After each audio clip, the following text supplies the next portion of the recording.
So now let's start with our opening keynote speaker. This is a good friend of ours, a good friend of mine personally. When he was one of our next generation leaders about 13 years ago when we started Indiaspora. But he's now grown up in those 13 years. He was then a student at Stanford. He went on to get a PhD at Oxford, worked for the LA mayor, worked as a chief technology officer at a leading renewable company in India, and also a chief technology officer and growth officer at a large European utility. And most importantly, spent 2 years with Secretary John Kerry in the White House, leading the charge, the US charge on climate change. Since then, he's now become a senior fellow at the Council for Foreign Relations. And recently, he made a lot of noise with his piece titled Climate Realism. So I want to welcome Indiaspora member and a good friend. And I wish I could have done that much in 13 years than in my whole lifetime. So, Varun, welcome. The floor is yours. Thank you. You're way too kind, MR, and you've done way more from founding Indiaspora to all your work with the Corporate Eco Forum. We are all grateful, MR, for the community you've created. I'm just delighted to be here. I get to do this every year. It's one of my favorite Earth Day events. Uh, I'm going to try and not take the full time to just talk at you. I hope we can have a nice conversation and have some questions. And Amita, you'll let me know when I have to stop talking. Um, I thought I'd say a little bit about the climate realism framing that Amar alluded to, because I want to address the elephant in the room up front. Look, we are in a far more dismal state of affairs when it comes to climate than even we thought a couple of years ago. When I worked for Secretary Kerry from 2021 to 2022 and 23, we all thought that we were in the midst of this moment of political will around the world where we could actually solve the problem. We turned out to be dangerously misguided. And since then, the attitude has flipped in this dangerous pendulum swing. I don't think we do ourselves any favors to go from unconstrained euphoria to now unconstrained depression. We should live somewhere in the middle by methodically chipping away at this problem over the next 70 years to try and get the world to net zero emissions. And so, what I wanted to do here is share climate realism and why it's important to me. Now, what I launched at the US Council on Foreign Relations is a perspective focused on American foreign policy, US foreign policy. I was a US diplomat, right? But the United States is not the center of the world. And for this diaspora, which includes folks from all over the world, I'd like to globalize it a little bit. So I'll set aside some of the America First elements of climate realism. The climate realism framework starts from saying we should be a little less magical in our thinking, and we should accept some hard truths. Hard truth number one is that the world is going to miss its climate targets. This was, by the way, this was true under President Biden, and it's true under President Trump. It was true in 2021, and it's true in 2024. We are going to dramatically blow through a 2 degrees C limit to global warming, a net zero by 2050 global target. We will never meet those targets. And I promise you, I have positive things to say at the end, but this is a really depressing thing because it means the world is on track for a 3 degrees Celsius or 5.4 degrees Fahrenheit average temperature rise around the world. And away from the equator, those magnitudes are even larger. And that's going to mean catastrophic impacts here at home in the United States, in India, and everywhere else this diaspora is. The second hard reality is that 87% of future emissions from 2025 to 2100 will come from China and emerging economies. All of the noise that we make in the advanced economies, the United States, the G7, Europe, Australia, the United Kingdom, South Korea, none of it matters very much because those emissions are 13% of the future cumulative total. The trajectory of climate change will be steered by the emerging economy and Chinese emissions. Therefore, if we want to solve the problem, we've got to solve the problem there. And third, there is this magical thinking that the clean energy transition kind of is a win for everybody. It's not true. There are clear winners and clear losers. The United States, by the way, could be a clear loser. The way we are headed, we are the world's largest oil and gas producer, larger than Saudi Arabia. We stand to lose a lot of prosperity and geopolitical leverage if the clean energy transition progresses and the United States does not have globally competitive industry, and China, which currently has domination over solar, wind, and batteries, continues on that track. Taking into account all of these hard realities, I created climate realism to say, let's start from the starting point that every country wants the best for its citizens. what is a reasonable set of policies that we can use going forward in order to address this problem realistically instead of with magical thinking? And they're kind of three pillars. Pillar number one is recognizing that we're going to blow through our climate targets. Let's prepare. A 3-degree world is a very scary world. We prepare for that world by investing in adaptation and resilience right now. Some countries have more means to do so than other countries, but every country is going to find it economically optimal to invest in adaptation and resilience. I believe we should have what we call an adaptation moonshot, a call for next generation innovations that help us to survive on a hotter, more inhospitable planet, a world in which we have AI-powered advanced weather forecasting to see when disasters are going to hit us days in advance, a world where we have planned at the city level, at the state level, the national level, disaster response capabilities that are 10 or 100 times greater than what we have today. Much of our fiscal space in the emerging world and in the advanced world should be going to adapting to an inhospitable future, and we should be eliminating incentives to do economically suboptimal things, such as develop economically on the coasts or in areas that are likely to be ravaged by wildfires. We need to prepare now for a darker and grim world. I promise there is positive stuff coming. Pillar number two is technology. Here's where I'm most optimistic. I believe technology has the possibility of speeding the global energy transition. Let's be clear, there is no global energy transition today. If anybody tells you that, they're lying, because global energy use and production is increasing from every source, not just clean energy.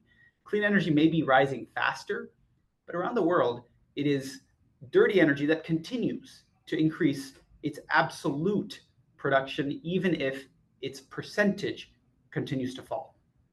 Given that, technology is maybe our only hope of turning the tide and actually having clean energy displace dirty energy.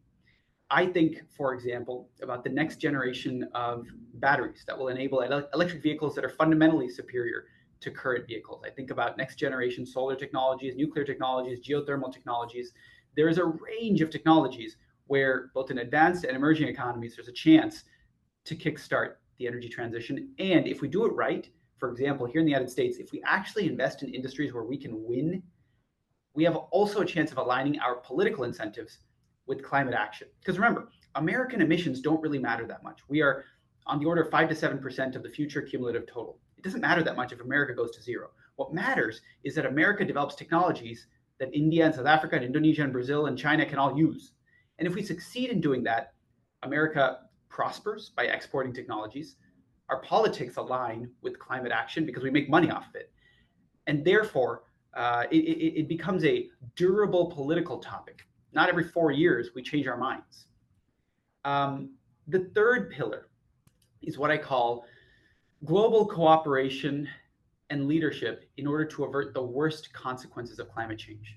Now, I told you we're headed for a pretty bad future, a 3 degrees future, but let's avoid that 4 degrees, 5 degrees future. That would be cataclysmic. And even 3 degrees, there is a risk that we hit planetary tipping points and aren't able to stop this cascade of impacts. So what do I mean by the limited realm of global cooperation to avert the worst impacts? I think of 3 subcategories. Sorry, so I'm going to talk about 3A, 3B, and 3C. 3A is actually stuff that has nothing to do directly with climate. A more free global trading system and a world economy in which we can keep interest rates low is one in which clean energy flourishes. What I'm saying here is upholding the international rules-based world order with largely free trade, avoiding protectionist barriers, makes it possible to have global supply chains where clean energy technologies are cheapest. And low interest rates, because the economy is doing well around the world, enables us to build clean energy, which is capital intensive, much more so than dirty energy. These are just broadly good economic concepts, and leaders in the United States and around the world that support such an economic system, I know I'll be called a neoliberal for this, are actually going to help on the climate transition. What's 3B? 3B is what I call targeted cooperation. I envision a world, for example, where we encourage India to develop next generation clean industrial products. It is economically optimal for India to make zero carbon steel, zero carbon aluminum, produce the zero carbon fuels for long distance transportation, shipping, aviation, and export them to rich countries. It is economically far superior than rich countries trying to do this themselves because they'll fail. It'll be horribly expensive and it will be a net economic drain. I think there's a win-win here, and our trade policy should recognize this. Europe and the United States are trending toward what's called a foreign pollution fee or a carbon border adjustment mechanism. And these policies can be horribly punitive. But if we include carve outs for next generation technologies like zero carbon industrial products, we have an opportunity to harmoniously coexist with emerging economies that want to produce industrial products for us. And the last thing I'll mention is a taboo topic. MR, I'm sorry for being provocative here. Geoengineering may end up being one of our best bets to avert the worst consequences of climate change. It's a horribly fraught topic. For example, I'm talking about solar radiation management, techniques to reflect sunlight into the atmosphere by pumping sulfur dioxide, sulfates, aerosolized into the atmosphere. That is intentionally pumping an air pollutant into the atmosphere that will kill thousands of people. It's a scary, philosophically fraught way to approach this problem, but it may end up being cheaper. It could cost $10 billion a year, not the $10 trillion a year we need for a net zero transition. And it may enable us to very rapidly cool the world by about half a degree.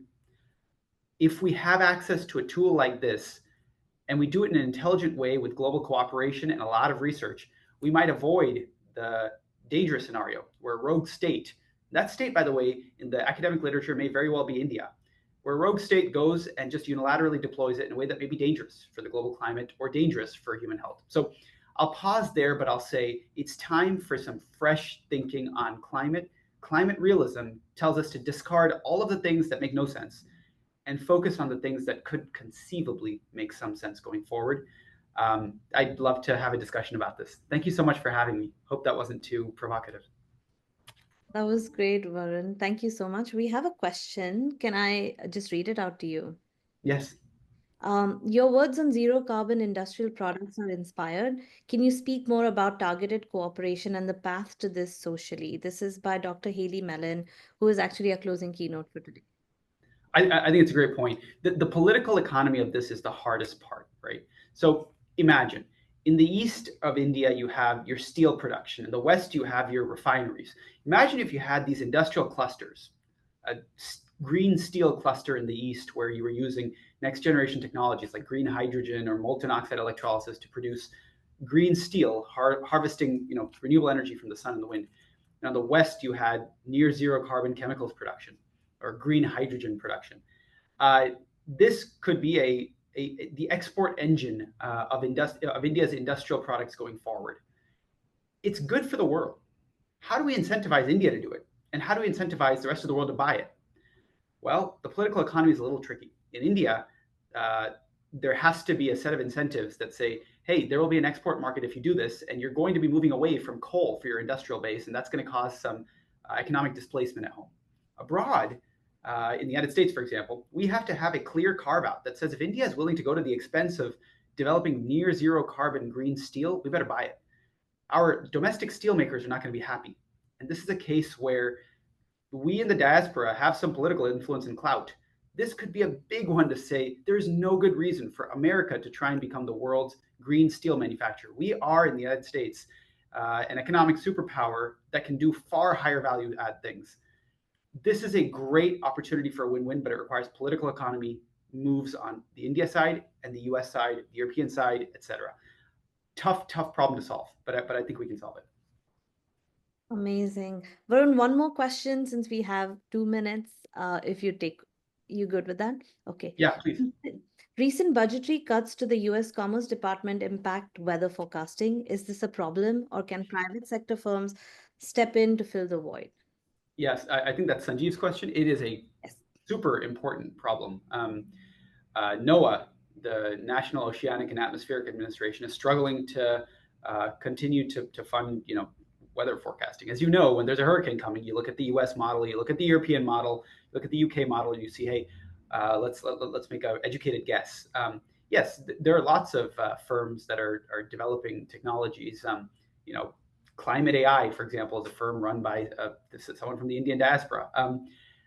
However, there is no substitute for the deep expertise that the U.S. government has. My hope is We can depoliticize weather forecasting of all things. Why on earth are we defunding weather forecasting? And in 4 years, or ideally sooner, we get that funded again.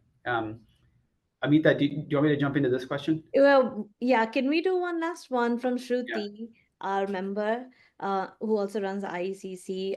Human appetite for energy seems insatiable. With AI, growth in energy demand in developed world has picked up. How do you foresee models like unlimited energy for flat fees per month aligned with global net zero ambition? I never want to pursue policies that are what we call degrowth or encourage, force people not to consume what they want to. I get that there's a whole school of thought that says humans consume too much, and that's the problem. I think that's a political loser. We have to focus on interventions and technologies that enable people to have their cake, and we can eat. I don't know, eat it too. I'm using a bad term, but we must be able to consume everything we want to, have the lifestyles we want, and still solve the climate problem. And that, Shruti, you are a deeply respected expert in the field. So I don't want to contradict you, but I personally think that we have to find a way to satiate energy growth with clean sources. We have to have a dramatic increase in clean energy sources. I will finally say that when it comes to AI, some of you may know that I've founded a company called Emerald AI. And the goal of Emerald AI is to say, we should have infinity data centers. We just should do a much better job of using our existing electricity and power grid and power plants instead of trying to build a lot of new natural gas power plants. And Emerald AI makes it possible for data centers to fit onto our existing grid and build them out much faster. So those are the kinds of technology interventions I think we can make so that we don't ever fall into the trap of saying, you have to consume less, you have to have a lesser lifestyle. It's a political loser, and we'll never get anywhere. Thank you, Varun. I know there's been a lot more questions in the chat box. Can we email them to you and then maybe connect you with the people and you can answer the questions after the summit? Absolutely. Absolutely. I'm so grateful to be here. It's great to be a member of Indiaspora. Thank you, everybody. Thank you so much, Varun.